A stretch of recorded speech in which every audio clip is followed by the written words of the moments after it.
Olá! Se você ainda não me conhece, muito prazer. Eu sou a Patrícia Tomás, especialista na área de yoga, meditação e também coach de vida. Seja muito bem-vinda à nossa série especial em comemoração ao Outubro Rosa. No vídeo de hoje, vamos desvendar qual é o terceiro passo para uma vida mais saudável e feliz.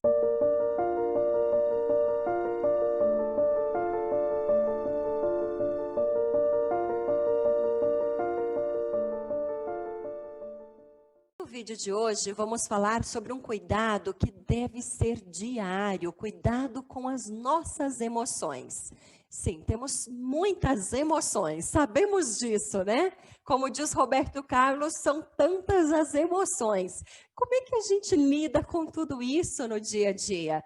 Porque às vezes são altos e baixos da vida, né? Como que fazemos nesse turbilhão todo?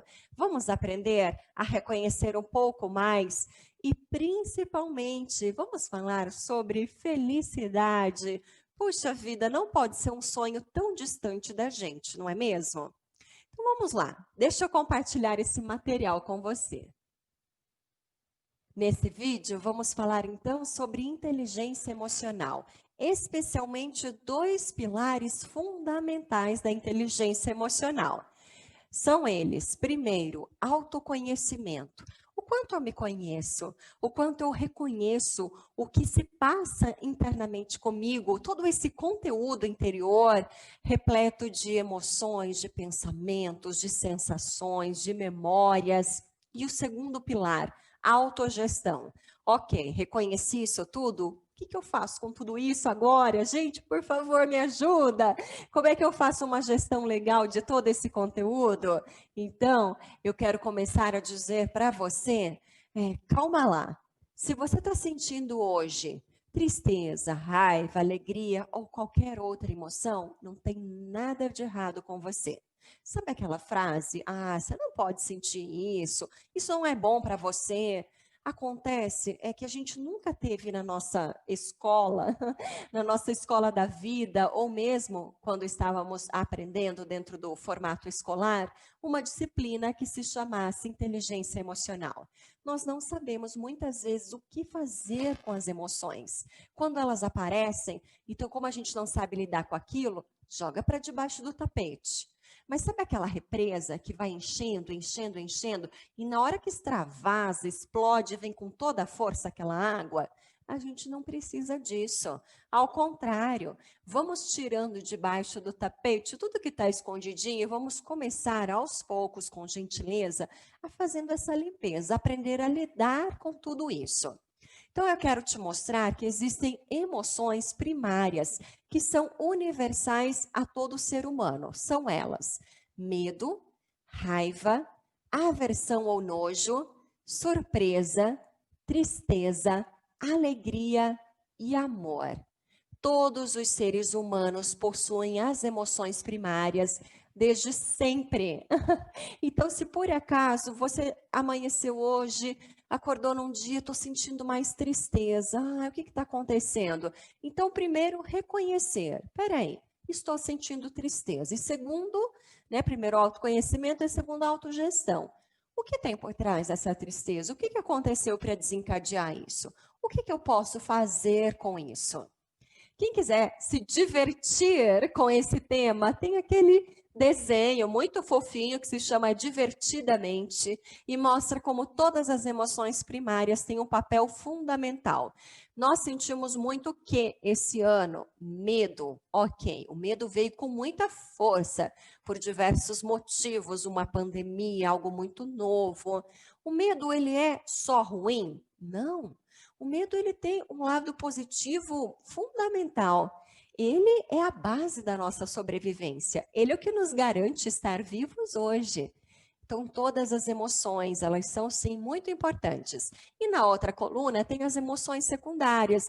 As emoções secundárias, elas são sociais e adquiridas. Então, na nossa cultura, por exemplo, do brasileiro, algo pode causar vergonha, culpa, ciúmes, orgulho, vaidade e assim por diante. Agora, vamos pegar um outro país lá do outro lado. Na cultura do Japão, dos japoneses, talvez o que cause vergonha aqui não causa lá e vice-versa. Mas também, gente, emoções secundárias não tem nada de errado. Mas talvez só para a gente começar a questionar, peraí, o que eu estou interpretando com ela? O que está me causando essa emoção de vergonha, de culpa, de ciúmes? E como é que eu lido melhor com isso?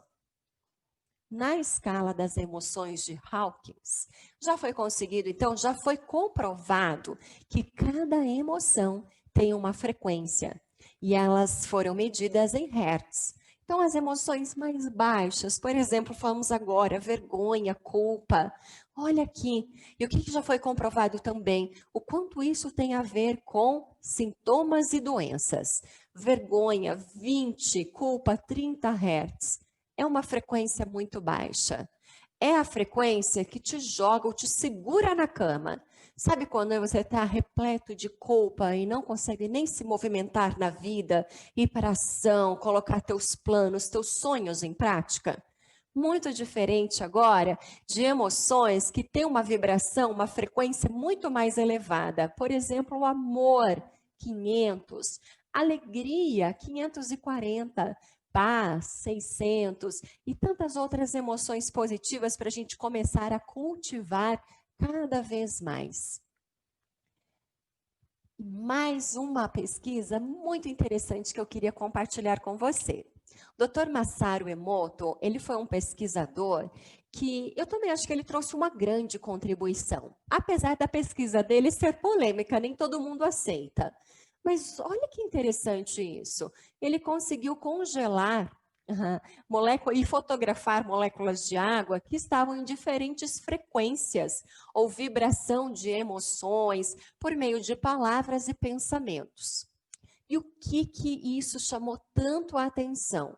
Olha que interessante. Então, os cristais aí de emoções mais positivas e em cima os cristais de emoções mais negativas. Bom, nosso corpo humano é formado grande parte por água também, né? Por essas moléculas. Como é que será que a gente fica internamente quando a gente fica muito mais alimentando padrões negativos?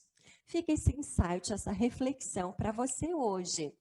E eu quero compartilhar agora. Você já ouviu falar sobre os autossabotadores? Pois é. A gente também se sabota muito. Então, eu queria chamar a atenção para você observar os seus pensamentos. E ao observar os seus pensamentos, o que você cria internamente, o quanto eles têm a ver com esses sabotadores. Tem 10 principais aqui. O insistente, o prestativo, o hiperrealizador, a vítima, o hiperracional, o hipervigilante, o inquieto, o controlador, o esquivo e o crítico. Ok. Como é que a gente descobre isso, né? Quais são os nossos principais sabotadores? Temos pelo menos 3 principais. O crítico é implacável. Ele está em todos nós. A gente só precisa medir para identificar o quanto ele é implacável, quanto a gente está ali, ó, né, com o chicotinho, ou se a gente está no meio termo, está conseguindo levar melhor o crítico. E depois descobrir quais desses são os nossos sabotadores. Quando terminar o vídeo aqui, eu vou pedir para você fazer esse teste. É um teste da inteligência positiva.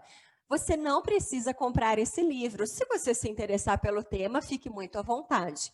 Mas o teste, ele é gratuito. É o teste dos sabotadores internos. Para você fazer o teste assim que terminar, anote aí.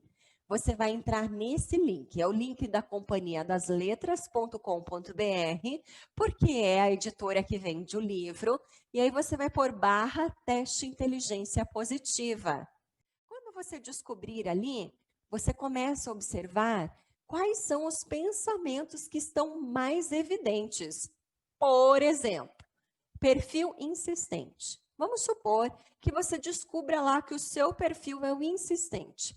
Quais são alguns pensamentos do insistente? Eu sei o jeito certo. Quer dizer, ninguém mais sabe, uma pessoa que muitas vezes é difícil de se relacionar, tudo tem que ser com o jeito dela, ela é mais inflexível. Se não consegue fazer com perfeição, nem faça, ou eu nem faço. Então, é o perfeccionismo em excesso, em exagero. Muitas vezes os projetos ficam inacabados, porque para atingir a perfeição nem sempre é fácil, às vezes as coisas acabam ficando no meio do caminho. Quando a gente tem autoconhecimento e autogestão, nós não somos mais refém.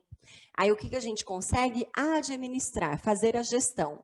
Porque aqui também tem muita coisa positiva.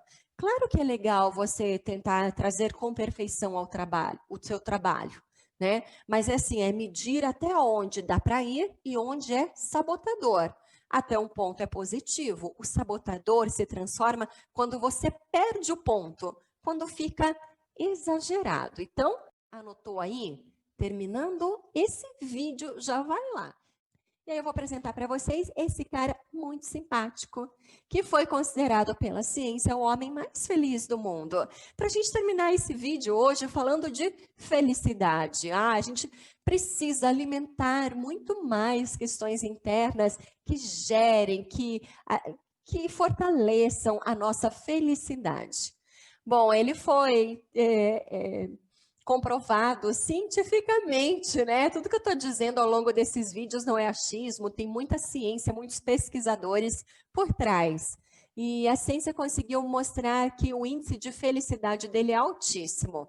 O Matthew Richard, então ele é um monge, né? E ele medita todos os dias. Lembra do vídeo 2 que eu falei? Meditação? E é claro que a gente não precisa ser um monge e nem fugir dos nossos problemas, não é isso. O Matthew nos ensina exatamente diferente. Como a gente ter essa mente hábil e, acima de tudo, tranquila, feliz e compassiva com a nossa realidade, com as nossas escolhas, com o nosso trabalho, com os nossos projetos, com a nossa família. Porque pense bem, gente, mesmo que nós agora fôssemos nos esconder dentro de uma caverna para meditar 1 ano, ou melhor ainda, outro convite, a gente passar 1 ano numa ilha deserta lá do Caribe, uma ilha paradisíaca. Se a gente tiver com a nossa mesma mente, com as mesmas emoções e criando todo aquele conteúdo negativo, não é o externo que vai fazer a diferença.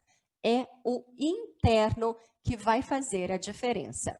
Eu vou mostrar um trechinho do vídeo dele, do vídeo que ele gravou para o TEDx, e se chama Os Hábitos da Felicidade. Partiu colocar eles em prática? Proceed in our quest for happiness. Very often, we look outside. We think that if we could gather this and that, all the conditions, something like we say, everything to be happy. To have everything to be happy, that very sentence already bears the doom of destruction of happiness. To have everything. If we miss something, it collapses. And also when things go wrong, we're trying to fix things outside so much. But our control on the outer world is limited, temporary, and often illusory. So now look at the inner conditions. Aren't it stronger? Isn't it the mind that translates the outer condition into happiness and suffering? And isn't that stronger? We know by experience that we can be in what we call a little paradise and yet be completely unhappy within. Isso não é nada irreal, fora, algo piegas, ou difícil de acontecer, não. É o que nós estamos trabalhando aqui, internamente. A raiva, a gente sabe disso, né? É um veneno que a gente mesmo toma, que só faz mal a gente. Então, olhar para isso tudo, esse é o convite desse vídeo. Olhar para todas as emoções, para todos os pensamentos, para tudo que você está cultivando internamente. Por isso, o vídeo 2 nos preparou para esse. Porque ao meditar, eu consigo olhar muito mais para dentro e entender o que está acontecendo aqui. E de qualquer forma, terminando agora, faça os testes, comece a se descobrir muito mais. E nos próximos vídeos vamos trazer mais dicas valiosas para a gente começar a construir um caminho de muito mais saúde, felicidade e leveza. Te espero no próximo vídeo. Um grande abraço. Até lá.